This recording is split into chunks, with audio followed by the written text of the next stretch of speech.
nosso All News. Olá, ministro, bom dia, seja bem-vindo ao nosso programa. Bom dia, Fabíola, bom dia, Josias, bom dia, Leonardo Sakamoto, e bom dia a todos os internautas que acompanham o All News. Foi uma pressão do MST para o anúncio dessa reforma agrária, ô ministro? Não, foi um pedido do presidente Lula. O presidente Lula, o ano passado, ele fez 1, 2, 3 discursos em que ele falou: eu peço para que o Ministério do Desenvolvimento Agrário e o INCRA possam fazer uma prateleira de terras para disponibilizar terras para assentar famílias no Brasil para fins de reforma agrária. Assim, o ano passado, nós já passamos a trabalhar. E janeiro nós intensificamos, janeiro, fevereiro, março, e lançamos agora em abril o que a gente chamou o programa Terra da Gente, que é um programa voltado a disponibilizar terra para famílias, para assentá-las em reforma agrária. Esse programa, ele diversifica as estratégias de obtenção de imóveis e inova nas estratégias de obtenção de imóveis. Sempre que o INCRA quer obter um imóvel, ele tem que ser uma terra improdutiva e a obtenção se faz por meio de desapropriação para fins de reforma agrária, com pagamento de TDA, que às vezes demora 8, 10 anos na justiça. Nesse programa a gente inova, a gente buscou outras estratégias. Quais estratégias? A primeira delas, além de comprar terra, muitas delas negociadas com os próprios proprietários, respeitando os parâmetros de preço do INCRA, nós também disponibilizamos terras públicas para assentamentos, destinadas pela Câmara de Destinação de Terras Públicas, e também fizemos, aí a inovação são de 3 maneiras de obtenção de terras públicas. A primeira maneira é a obtenção de terras públicas por meio de um acerto de contas da União com as suas empresas públicas, e aí os bancos. Nós, então, temos um acerto de contas entre a União e o Banco do Brasil, para que o Banco do Brasil possa oferecer as terras que estão sob seu domínio e faça um acerto de contas com a União. Então, essa é uma maneira nova de obtenção que nunca aconteceu na história do governo brasileiro. A segunda maneira... Ministro, só para responder a pergunta... Só concluir. Tá. Segunda maneira é a obtenção por meio de pagamento das dívidas dos estados com imóveis que possam ser utilizados para a reforma agrária. E a terceira forma de obtenção é dação em pagamento de dívidas por proprietários que tenham dívidas e queiram doar os seus imóveis. Então, nisso a gente inovou e, como eu disse, já faz 5 meses que todos esses aspectos não seriam trabalhados da noite para o dia. Eles foram amplamente negociados internamente no governo, ajustados internamente no governo, para que ontem fossem entregues esse plano, essas estratégias, e fosse entregue esse plano de reforma agrária e esse plano chamado Terra da Gente. Ô, ministro, só vou ser bem rápida, porque a sua assessoria falou que o senhor tem pouquíssimo tempo. Então, não, estou tranquilo. Está tranquilo? Então, maravilha. Avisa eles aí que o senhor está tranquilo, pode ficar conosco. Porque é o seguinte, a gente estava falando aí de uma pressão do MST. O senhor disse que não, foi um pedido do Lula. Não houve pressão. Essa invasão que aconteceu mais uma vez na Embrapa, nada tem a ver com isso? Não, a invasão da Embrapa, aliás, é uma coisa que já tinha sido conversada com o movimento, que dizia respeito a 3 itens que já tinham sido ajustados com eles. Um primeiro item era que a Embrapa ia produzir sementes naquela unidade da Embrapa Semiárido para disponibilizar para os movimentos da agricultura familiar daquela região. Já tinha sido ajustado. Um segundo ajuste seria de incorporá-los no perímetro irrigado do São Francisco. E um terceiro ajuste já tinha sido acertado, era que nós iríamos criar o escritório de Petrolina. Mas isso, até a notícia aqui que você publicou, você chegou a publicar e tirou, Foi essa a notícia, que esses aspectos já tinham sido atendidos. Ora, ministro, essa área na qual o senhor atua é uma área muito politizada, não é? Isso foi assunto durante a campanha, é assunto agora. Durante a campanha, eu me lembro de uma entrevista do então candidato Lula. Falaram com ele se o MST não ia ser problema. O presidente disse: não, o MST, aquele MST de 30 anos atrás não existe mais. O MST agora é um grande produtor de arroz orgânico. E, de fato, o MST não é o mesmo de 30 anos atrás. Agora, ele está se comportando, neste momento, com esse cacuete de 30 anos atrás. Pela contabilidade do movimento, hoje são 24 propriedades invadidas. Desde a semana passada até agora, 24, inclusive essa propriedade da Embrapa em Petrolina. E aí a oposição já está deitando e rolando, né? O Caiado, o governador de Goiás, dizendo que a tropa dele, a tropa de choque dele já está preparada para recepcionar o MST. O Tarcísio de Freitas, em São Paulo, declarando que lá também a polícia é muito ágil na reação a essas invasões. Por que é que o governo demorou 1 ano e 4 meses para anunciar um novo programa de reforma agrária? E o senhor não acha que o MST está se comportando como inimigo do governo, no momento em que o presidente tenta se aproximar do agronegócio? Josias, em primeiro lugar, o presidente Lula tem a maior atenção ao agronegócio, como ele também tem a maior atenção à agricultura familiar e aos programas de reforma agrária.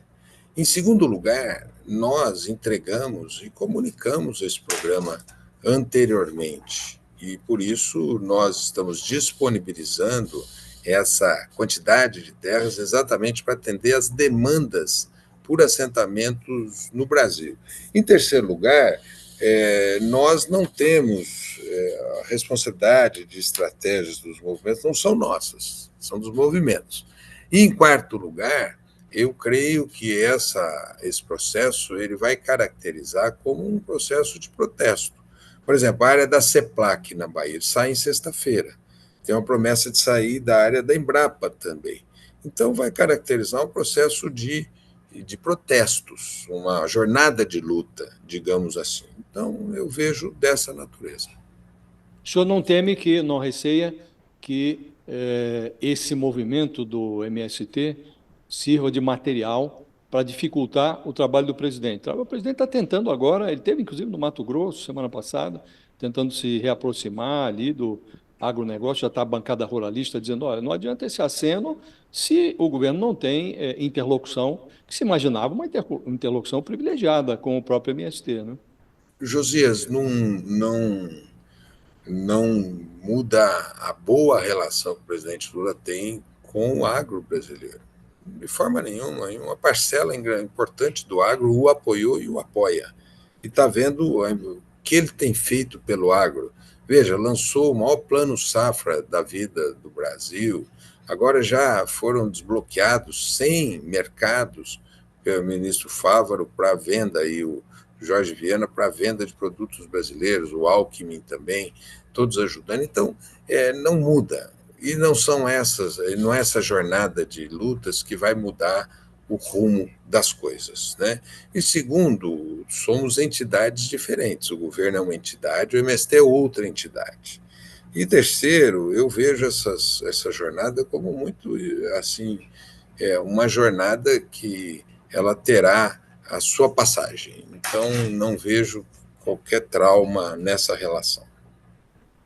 Ministro, bom dia, Sakamoto aqui, seja bem-vindo. Duas perguntas com relação à questão da execução, né, do Terra da Gente, né?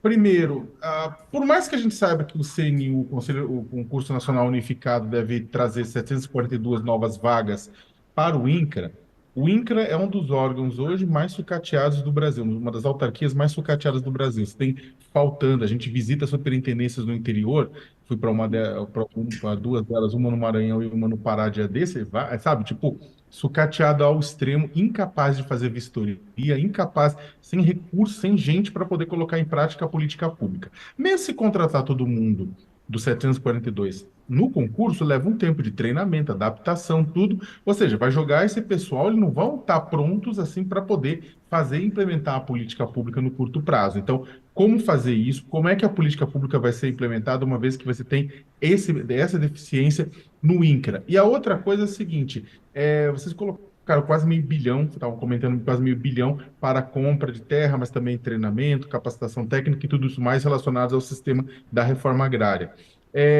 Esses recursos que o governo hoje está falando, né, para o programa de reforma agrária, eles têm chance de contingenciamento até o final do ano? Ou o governo ou o presidente Lula garante que até o final do ano esse dinheiro vai ser gasto em compra de terras e em preparação técnica? Leonardo, eu vou começar pela tua última pergunta, depois eu vou para a última parte da tua pergunta, depois eu vou para o começo, né? Não tem chance de contingenciamento. Aliás, eu quero falar aqui que o orçamento original do INCRA era de 300 milhões. E a Casa Civil, e aí eu quero agradecer ao ministro Rui Costa, a secretária executiva Miriam Belchior, conseguiram viabilizar mais 200 milhões e deu 580 milhões para a compra de terras. Então, não há perigo de contingenciamento. Pelo contrário, o movimento foi na direção oposta de viabilizar 200 milhões, remanejando para esta finalidade. Não é? E essas terras já estão sendo compradas. A partir de ontem, abriu-se o processo de compra dessas terras, que o objetivo é paz no campo. E paz se obtém não com armas, como quis o governo anterior. Paz você obtém com políticas públicas, e é isso que o presidente Lula está fazendo nesse programa Terra da Gente. Né? Sobre o INCRA está muito bem dirigido pelo presidente César Aldrich, e o INCRA já fez 20 mil cadastramentos. Então, essa máquina que os governos anteriores deixaram esvaziar, ela está sendo recuperada e ela está sendo valorizada. Primeiro, você apontou uma forma de valorização, um concurso público. São 700 e poucos novos servidoras que serão contratadas nesse concurso que vai ocorrer no mês de maio. Né? Segundo, nós estamos apoiando os servidores na jornada de valorização da carreira do INCRA. Isso tem animado os servidores e eles estão ajudando muito nesse processo. Enfim, de um esvaziamento de 7 anos para uma recuperação, que não é da noite para o dia, o INCRA está fazendo muita coisa boa. Paulo, desculpa te interromper, só para também entender uma coisa nesse ponto, porque parte da minha pergunta era a questão do timing, né? Uma vez que contratar, trazer novos de concurso, até eles estarem lá na base trabalhando, leva um tempo. A gente, como você bem falou, a gente teve uma queda no número de famílias assentadas, né? Caiu muito, né, nos últimos anos, né? E ao mesmo tempo subiu e o INCRA acabou priorizando titulação, emissão de títulos, né? Ou seja, menos gente assentada e mais emissão de títulos. O que você está dizendo agora é que está garantindo que isso, na verdade, está se invertendo. Então, a gente vai ter este ano mais famílias assentadas do que emissão de títulos? Nós queremos fazer o mesmo processo, Leonardo. A meta nossa é 290 mil famílias, né? Quase 300 mil famílias. Isso nós vamos extrapolar para dar título para todo mundo. Logo, nós vamos continuar a titular. E, por outro lado, assentar as famílias. Mas, imediatamente, que o INCRA tem uma estrutura madura, tem profissionais maravilhosos, e com eles nós vamos já fazer esse processo de assentamentos no Brasil inteiro. Portanto, não vai ser um em detrimento do outro. Eles só renovaram licenças que eles tinham, chamando isso de titulação, que não era. Né? Nós vamos titular e vamos, ao mesmo tempo, assentar. Vamos fazer os dois processos que tinham sido deixados de lado.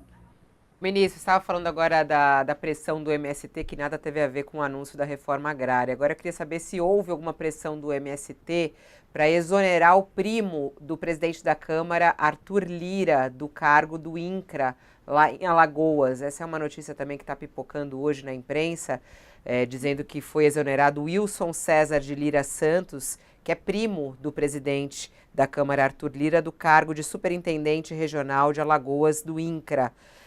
A decisão já foi publicada no Diário Oficial e o que se diz nos bastidores é de que houve realmente um pedido do MST. O senhor confirma esse pedido?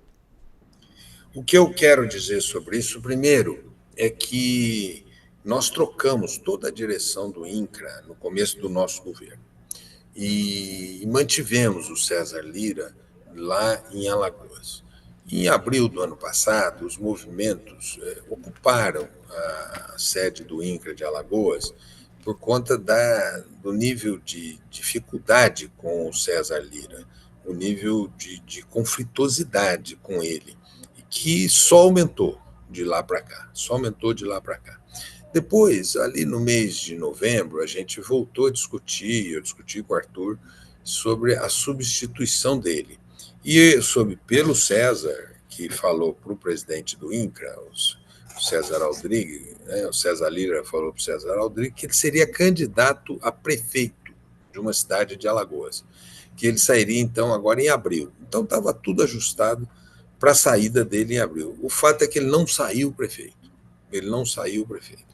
E essa litigiosidade com os movimentos está num nível insuportável, né? E aí são vários os movimentos em que os conflitos estão acontecendo. Então, o MSL, o MPL, o MTTL, a FNL, a CPT e o MST. Esse conjunto de movimentos me comunicou que, olha, já estava insuportável a relação com o César Lira e tinha essa promessa dele sair em abril. Então, eu liguei para o presidente Arthur, falei, presidente, nós vamos trocar o César Lira, porque não tem mais convivência entre eles e esses movimentos, ele podia ter convivência com outros segmentos assentados em Alagoas, né? Então, eu comuniquei que a gente iria trocá-lo e que o presidente Arthur Lira teria prerrogativa para indicar o seu sucessor. Ele tem prerrogativa para indicar o sucessor lá, hein, ministro? O senhor ligou para ele para anunciar que iria trocar e ele poderia escolher outra pessoa, é isso? Não, ele poderia nos apontar uma pessoa que, sob o nosso critério, pudesse continuar a dirigir o INCRA de Alagoas. Foi isso que eu fiz. Então o Arthur Lira tem todo esse poder mesmo que o pessoal fala, né? Não é teu poder, foi um gesto um gesto que eu fiz para com ele, tá certo? Não quer dizer, ele, se quisesse oferecer nomes, nós iríamos analisar os nomes que ele oferecesse. É meio desconexo isso, né, ministro, aqui com muita franqueza, né? Porque o Arthur desconexo Lira com o que, José de Souza? Porque o Arthur Lira é hoje um grande proprietário de terras em Alagoas, explora lá a pecuária, né? Ele não tem familiaridade com a temática da reforma agrária, né? Senão para bloqueá-la, talvez, né? E aí entregar um órgão como o INCRA para um personagem com esse perfil não é algo desconexo? Não lhe parece? Não, porque é o seguinte, o que a gente pediu é um perfil que possa dialogar com a agricultura familiar e com os assentamentos. Basicamente, esse é o perfil. Nós dialogamos com parlamentares do Brasil inteiro. Inclusive, já fizemos trocas. Nós já temos várias superintendências cujos os superintendentes não foram bem e que nós trocamos, né? E esse é mais um caso de troca. Nós trocamos o superintendente de Marabá, trocamos o superintendente do Rio Grande do Norte, e assim por diante. E é normal. Agora, esse diálogo, ele é normal, Josias. E agora o perfil tem que atender essa relação com o movimento social, a relação com a agricultura familiar e com o projeto de assentamentos lá. O senhor é um otimista, né? Vamos ver se o Arthur Lira indicará alguém com esse perfil aí de essa preocupação social, né? Uma outra dúvida que eu tenho, ministro, eu queria tirar consigo o senhor diz que o governo agora está empenhado em promover a titulação e vai fazer novos assentamentos, né? Onde o MST se aproximou do mercado com as suas potencialidades, agricultura familiar, produção de alimentos orgânicos, ele foi muito bem, ele se desenvolveu muito bem. O que eu lhe pergunto é se essa abordagem do governo não é uma abordagem já ultrapassada, porque hoje nós temos um agronegócio muito desenvolvido no país e seria necessário que o pequeno agricultor, que, como aliás ocorre no Rio Grande do Sul, onde a agricultura familiar é muito desenvolvida, né, que o pequeno agricultor estivesse muito equipado para concorrer no mercado, explorando esses nichos nos quais ele tem potencialidade, né? Não lhe parece que mais adequado agora seria equipar esses assentamentos que já existem, transformando-os em pequenas potências tecnológicas? O governo não devia estar mais concentrado nisso do que em distribuir mais terras para pessoas que estarão possivelmente mal equipadas para entrar nesse mercado da agricultura familiar? Josias, até você dá a resposta para a sua pergunta. Eu gostei. Porque programas de reforma agrária no sul do Brasil e no nordeste do Brasil resultaram em agroindústrias e resultaram em cooperativas muito avançadas. Por isso, nós temos que fazer utilizando os bons exemplos. Os novos têm que ter essa característica. Por isso que a gente ontem disse que vamos prover muito de infraestrutura, de assistência técnica, de crédito Vai ter e dinheiro de para isso? acesso ao mercado. E esse dinheiro nós estamos viabilizando para isso, né? Nós vamos agora lançar, no final de abril, um programa para as cooperativas. Para as cooperativas. Não são, digamos, você não atender à demanda pela reforma agrária não dialogar, por exemplo, nós estamos cadastrando, mas estimam, tem gente que estima em 70, tem gente que estima em 90 mil pessoas vivendo em acampamentos no Brasil, debaixo de lona.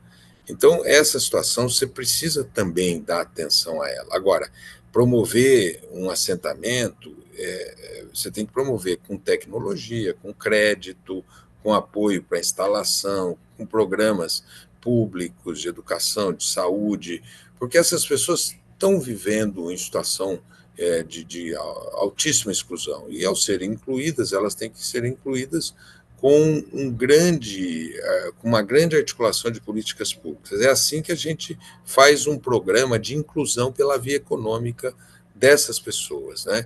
Agora, isso não é incompatível com apoiar as cooperativas, a agroindústria, e esse é o processo que a gente está equilibrando, tratar os que precisam de terra e de todas essas políticas para atingir esse nível que outros já atingiram, né? As cooperativas que você mencionou, eu conheci cooperativa de leite no Paraná, em Arapongas, que muito maduras, com produção de leite e derivados, né? Com hortaliças naquele entorno, perto de Cascavel, muito bem sucedidas. Conheci cooperativa de arroz integral, de soja integral, arroz integral no Rio Grande do Sul, soja integral no Paraná. Conheci cooperativas para produção de castanha no Ceará, leite no Ceará, carne no Ceará, enfim, são experiências muito maduras. Então, o programa de reforma agrária ele pode ser bem sucedido, mas todas as políticas públicas têm que chegar a ele juntas. Ministro, saindo um pouco da reforma agrária, ontem, né, ontem, foi na sexta-feira, morreu a Osvalinda Alves Pereira, né, lendária, né, militante na luta pela terra do Brasil, né, e a história de vida dela é muito forte, né, que representa a luta de centenas de milhares de pessoas por uma vida melhor no campo, trabalhadores rurais, extrativistas e por aí vai. E até o final da vida ela lutou contra garimpeiros, madeireiros, poceiros ilegais, a banda podre do agronegócio, né? Que, na verdade, fizeram de tudo, né? Para atrapalhar, né, o direito desses desses poceiros, ou dos pequenos trabalhadores da terra. E a gente tem visto o seguinte, nos anos durante o governo Jair Bolsonaro, houve uma promoção aberta por parte do presidente de um liberou geral, né, exatamente para garimpeiros, madeireiros ilegais, grileiros de terra, para fazer o que achassem melhor. E isso, é claro, influenciou no número de mortes, de chacinas, de um monte de coisa também que, né, que acabou ceifando a vida de trabalhadores rurais no Brasil. O que que acontece é que com a entrada do governo Lula, o pessoal falou, ah, beleza, tudo, na verdade, agora as coisas vão se resolver. E o que que a gente ouve na base de muitos desses trabalhadores rurais, de poceiros, coletoras de babaçu e tudo mais, é que, óbvio, houve melhoras, mas ainda falta muito, exatamente porque o governo depende muito de setores do agronegócio no Congresso Nacional, e aí o pessoal fala, o governo tem medo de enfrentar eu não estou falando da parte do agronegócio civilizado, estou falando da banda podre, né? E aí eu queria que o senhor fizesse uma avaliação sobre isso. O governo está conseguindo enfrentar a violência no campo? Nós conseguimos recriar a ouvidoria agrária. Inclusive, uma juíza de direito aposentada aceitou a função de ouvidora agrária e uma defensora pública aceitou a posição de conciliadora no INCRA. Elas visitaram o que a gente está chamando dos conflitos agudos no Brasil e deram providências. Parte dessas terras que nós vamos desapropriar são voltadas para a solução desses conflitos agudos e parte, a gente inclusive levou a Força Nacional para o sul do Pará, está fazendo supervisão em Nova Progresso e outras supervisões que a gente está fazendo e resolvendo os conflitos. Um fato, e inclusive eu vi um anúncio hoje sobre a questão das mortes no campo.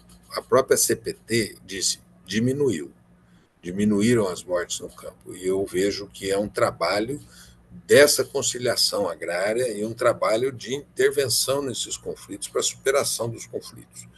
Diminuíram, ainda existe, a própria CPT reconhece, a CPT diz que tem governos do Estado que estão promovendo a violência, a CPT está certa em dizer isso, que certos setores estão acirrando a violência, mas o fato é que a ação do governo ajudou a diminuir o número de mortes e fazer uma mediação de conflitos e meio que dar um recado. Olha, não é pela bala que você resolve os problemas aqui, tá certo? Aqui existe Estado e esse Estado vai agir contra criminosos. E, nesse sentido, as coisas estão noutra direção e noutro rumo. O senhor que já conversou até com a gente aqui sobre o 8 de janeiro, né? E a gente está vendo o andar dessas investigações. Hoje, mais uma operação da Polícia Federal focando nos financiadores. Queria saber, aí, até que já que o senhor faz parte do governo, a gente sabe a sua proximidade, inclusive, com o presidente Lula, como é que está, dentro do governo, a expectativa para o fim dessas investigações do 8 de janeiro? Hoje, mais cedo aqui, até conversando com o professor Walter Mairovich, e a nossa audiência muito ansiosa com isso, né? O Josias também estava falando aqui sobre a expectativa de que isso logo tenha uma resposta à sociedade. Qual é a sua expectativa para a resposta à sociedade das investigações de uma tentativa de golpe no Brasil, ministro? Eu acho que o Supremo Tribunal Federal agiu muito bem. Eles processaram, prenderam essas pessoas, processaram e o Supremo está condenando essas pessoas, né? Ali, então, o ministro Flávio Dino, o Jorge Messias, o presidente Lula, agiram bem também naquela crise.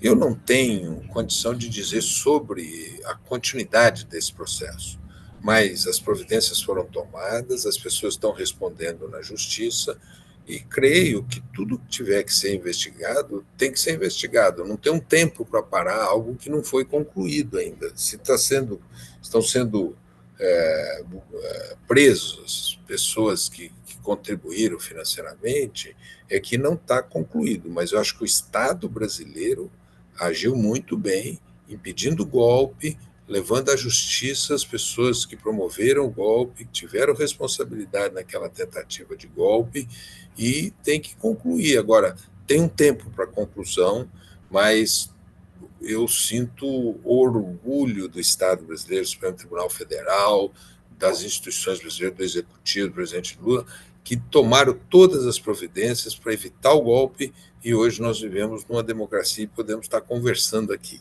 né? Agora, isso aí tem a sua... Eu não sei até onde ainda tem questões a serem resolvidas aí dentro, e se tiverem, tem que ser resolvidas nessa investigação.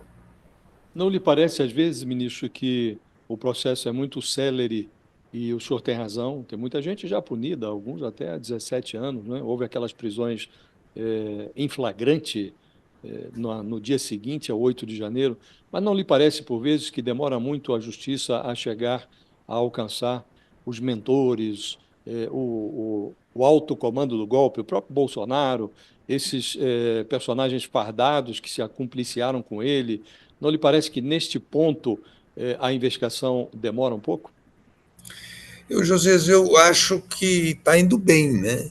Porque me parece que o Cid, ele, ao delatar o sistema todo, ele delatou o alto comando do sistema, chegando ao presidente da República, né? Agora, a justiça, ela tem que mastigar, deglutir corretamente, porque se não o fizer corretamente, aí sim a pressa pode ser inimiga da perfeição. O sistema democrático requer o devido processo legal, requer o direito ao contraditório, o direito de defesa. Tudo isso me parece que está sendo conduzido bem pelo Supremo Tribunal Federal, e tudo leva a crer que gente grande vai ser punida, o que nunca tinha acontecido no Brasil por tentativas de golpes até então.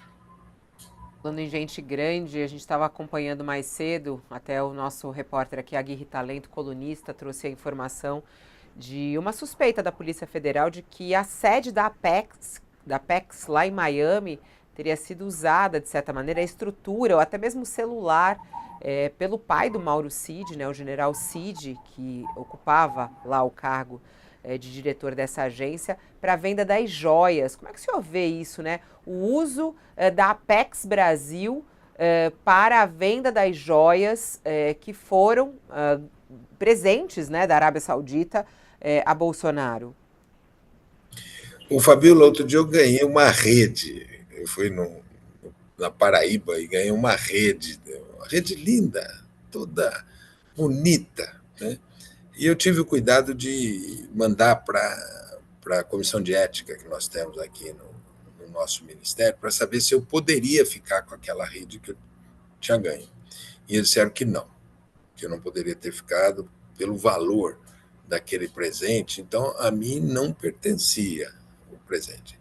A apropriação de joias é crime, é roubo. Isso é desvio de dinheiro público, improbidade administrativa, crime previsto em lei. E isso o presidente da República vai ter que responder, o ex-presidente da República vai ter que responder por esse crime praticado de desvio de joias. E parece que tanto o Cid quanto seu pai participaram desse processo de venda dessas joias que pertenciam ao patrimônio público, utilizando inclusive a estrutura de Estado. Eu creio que essas pessoas não podem ficar ilesas sem serem punidas, não podem ficar impunes, elas terão que ser exemplarmente punidas. O ministro, ontem o senhor... quer fazer mais alguma pergunta? Não, eu queria fazer uma pergunta, na verdade, curta, né? Se ele conseguir ser curta, assim, porque assim, uma das discussões também que mais chama a atenção de pequenos produtores nesse momento, trabalhadores rurais, outras pessoas, é exatamente a questão do medo do aumento do uso do agrotóxico. A gente está tendo no Congresso Nacional, teve a lei, teve toda a discussão, né, para tentar criar um marco né, com relação ao uso dos agrotóxicos. Houve muita reclamação de quem estava trabalhando com agricultura orgânica ou pequenos produtores, né, com relação ao risco de contaminar, mesmo que eles não usem, o risco de contaminação por outras propriedades é muito grande. E tem uma preocupação muito grande da saúde do brasileiro e das brasileiras de uma maneira geral, né, que inclusive muitos estão preferindo comprar produtos orgânicos de pequenas propriedades que produzem sem agrotóxicos, sem pesticida, do que, né, se arriscar. Como é que o Ministério tem visto isso? Porque é o seguinte, a gente tem visto no Congresso, por mais que teve aprovação daquelas mudanças legislativas, toda uma pressão para a liberação em grande quantidade de veneno, né? Ao mesmo tempo, de outro lado, pequenos produtores reclamando disso, né? Como é que o Ministério se coloca a isso? Até porque o Ministério da Agricultura tem um posicionamento mais permissivo com relação a isso, né?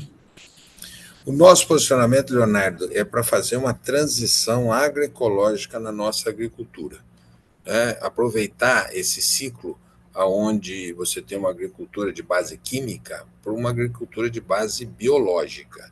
Veja aí o sucesso e o crescimento dos bioinsumos, que não está só na agricultura familiar, mas também está na média agricultura e na grande agricultura. Tem muito plantador de soja e milho usando bioinsumos, grandes produtores de flores, de frutas, usando bioinsumos. Essa é a nossa posição, por uma mudança muito profunda no paradigma do uso de Mas agrotóxicos. essa posição é compartilhada pelo governo, Paulo? Pelo governo inteiro? Ela tem sido, é um processo de construção dentro do governo, e a nossa posição é para a construção desse objetivo, não é? E nisso que a gente vai se debruçar agora, doravante, entregue o programa que nós entregamos no dia de ontem. Antes de me despedir, que eu vou te liberar, que eu sei que você tem uma agenda aí corrida, o senhor comentou ontem, né, nas redes sociais sobre a decisão do Conselho Nacional de Justiça de afastar a juíza da Lava Jato, além de outros juízes, né, e desembargadores. E aí o senhor até escreveu, né, isso uma medida a mais, dando a certeza que a Lava Jato foi um viveiro de ilegalidades. Queria ouvir o senhor a respeito dessa decisão, desse afastamento, e como que o senhor entende hoje a Lava Jato? Então, a Lava Jato, ela estava procurando investigar irregularidades na Petrobras, mas ela se desviou para um objetivo político, de um lado. Veja que os dois expoentes da Lava Jato, um virou senador e outro deputado, e o segundo desvio que ela fez foi esse que foi punido ontem, né? Ela produziu uma série de recursos de leniência e destinou a eles próprios, né? Desviando a atenção, desviando inclusive da finalidade. Se as empresas tivessem sido lesadas e elas foram reparadas, o fruto dessa reparação devia ter ido para as empresas. Isso é, elas que foram lesadas. Se a Petrobras foi lesada, esse dinheiro devia voltar para a Petrobras, mas não ficar com os promotores para remunerá-los, para criar uma certa um ambiente para eles acrescentarem recursos aos seus próprios salários, com palestras, com cursos, com viagens, que era o que eles estavam fazendo, né? O próprio ministro Gilmar Mendes dizia que o Dallagnol estava ali a fazer a Fundação Dallagnol, né? E a Fundação Dallagnol era pegar aquele dinheirama e eles se lopretarem.